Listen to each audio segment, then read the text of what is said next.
бақытым менің, соған берем ойымның алтын кенін. Ол бар болса, мен бармын, қор болмаймын, қымбатырақ алтыннан нарқым менің. Ал екінші бақытым тілім менің, тас жүректі тіліммен тілімдедім.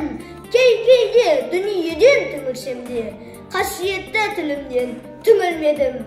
Бақытым бар үшінші отан деген, Құдай деген кім десе отан дерем.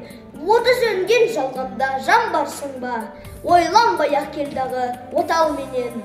Түтін түтет, өсірбі көгере бер, неберелер көбейсін шөберелер. Жадыңда ұста, жақсылық күтпегейсің. От емес, оқшырасаң менен егер. Үш бірдей бақытым бар алақанда, мені мұндай бақытты жаратар ма? Үш күн нұрын төгеді аспанымнан, Атырау, Алтай, Арқа, Алатауға.